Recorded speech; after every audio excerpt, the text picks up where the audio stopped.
The Kremlin has fired several senior officials managing its invasion of Ukraine, yet another sign that the Russian war effort is significantly faltering.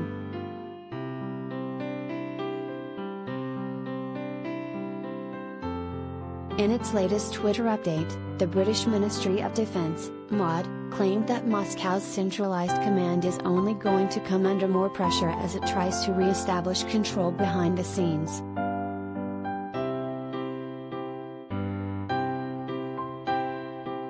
The MOD explained that Russia has fired senior commanders who are considered to have performed poorly during the opening stages of its invasion of Ukraine.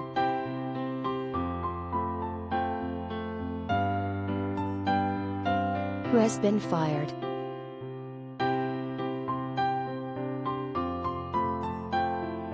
Lieutenant General Serhiy Kizil, who commanded the elite 1st Guards Tank Army, has been suspended after he was unable to capture Ukraine's second-largest city, Kharkiv.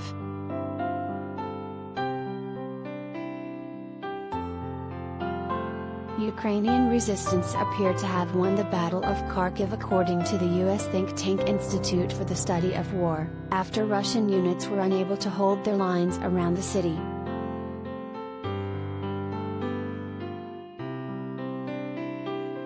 Russia has been bombarding the city since the war began 3 months ago, but the troops were not able to even encircle Kharkiv and were subsequently expelled.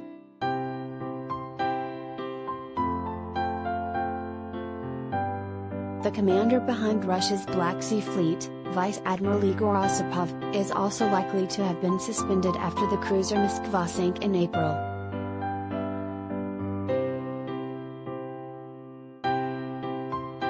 It was Russia's flagship Black Sea missile cruiser which was struck down by 2 Ukrainian missiles, a huge symbolic and military blow to the Kremlin at a time when it was already losing morale.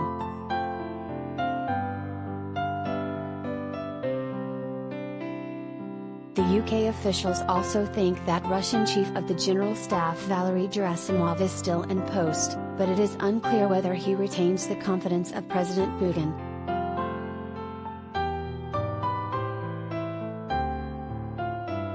What does that mean for the war?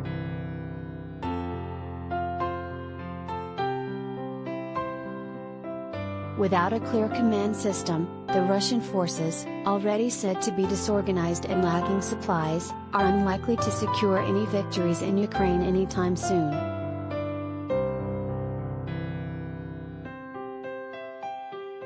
As the MOD summarized, a culture of cover-ups and scapegoating is probably prevalent within the Russian military and security system.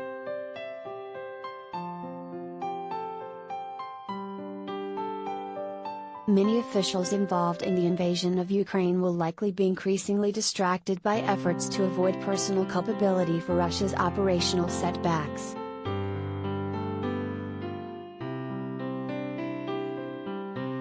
This will likely place further strain on Russia's centralized model of command and control, as officers increasingly seek to defer key decisions to their superiors.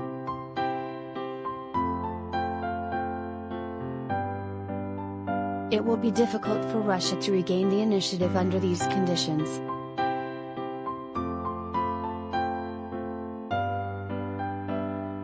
Russia was already struggling.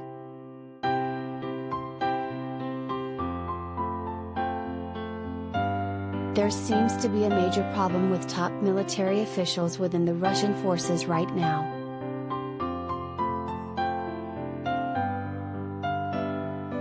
Ukraine's Ministry of Defense claimed earlier this month that U.S. intelligence has helped it to find and kill 12 Russian generals since the war began.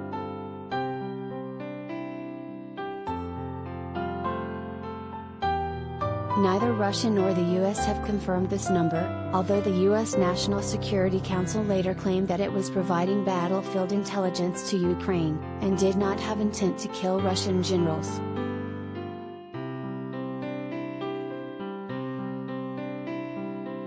While the details of this claim remain unclear, this is just one of many signs that central control is falling apart in Russia.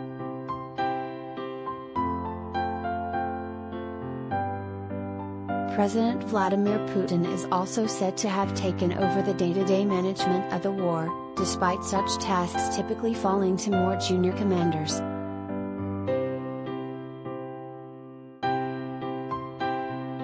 We think Putin and Gerasimov are involved in tactical decision-making at a level we would normally expect to be taken by a colonel or a brigadier, a Western military source said, according to The Guardian.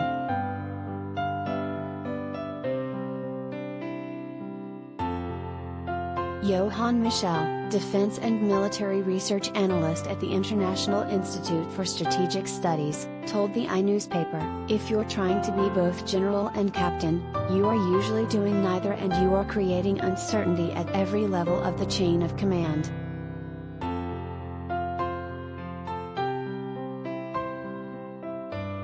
He added, "The Russian armed forces don't need to have this level of micromanagement from the top who have problems of their own."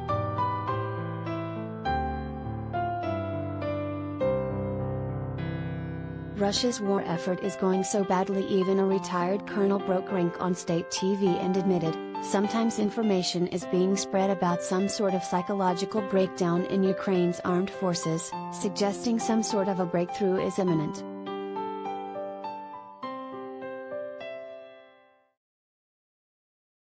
None of this has a basis in reality.